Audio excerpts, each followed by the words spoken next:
મોતિયાની surgery પછી આવું કરો અને ન કરો. આ કરો. આંખના કોઈ ટીપા અથવા મલમ લગાવતા પહેલા હાથને સાબુથી સારી રીતે ધોવા જોઈએ. આંખના ટીપા અથવા મલમ ફક્ત આંખમાં નીચેની તરફ મૂકવા જોઈએ. તમારી આંખોને સુરક્ષિત રાખવા માટે હંમેશા રક્ષણાત્મક ચશ્મા પહેરવા જોઈએ. જો તમને શરદી, ખાંસી અથવા કબજિયાત છે તો તાત્કાલિક સારવાર લો.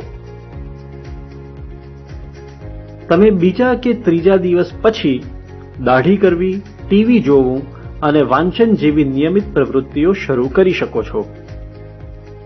જ્યારે તમે ઘરે હો ત્યારે તમે ચાલી શકો છો, દાદરા ચડી શકો છો અને ઘરના હળવા કામો કરી શકો છો. જો તમે વાહન ચલાવતા હો તો તમારા ડોક્ટરને પૂછો કે તમે ક્યારે ડ્રાઇવિંગ શરૂ કરી શકો છો. આ કરશો નહીં. સર્જરી કરેલ આંખને ચોળશો અથવા દબાવશો નહીં. સર્જરી કરેલ બાજુ ઉપર ઊંઘશો નહીં. નાના બાળકો સાથે રમવાનું ટાળો. ધૂળ અને ધુમાડાને ટાળો. તમારા માથા પર પાણી ન નાખશો અથવા સર્જરી કરેલી આંખને ધોશો. તમે તમારા જૂતાની દોરી બાંધવા માટે ઝૂકી શકો છો, પરંતુ આંખ પર જોર આપે એવી કસરત અથવા ભારે સામાન ઉંચકશો નહીં. એવી પ્રવૃત્તિઓથી દૂર રહો જે અચાનક તમારા માથાને આંચકો આપે છે, જેમ કે માથાની માલિશ અથવા મુસાફરી.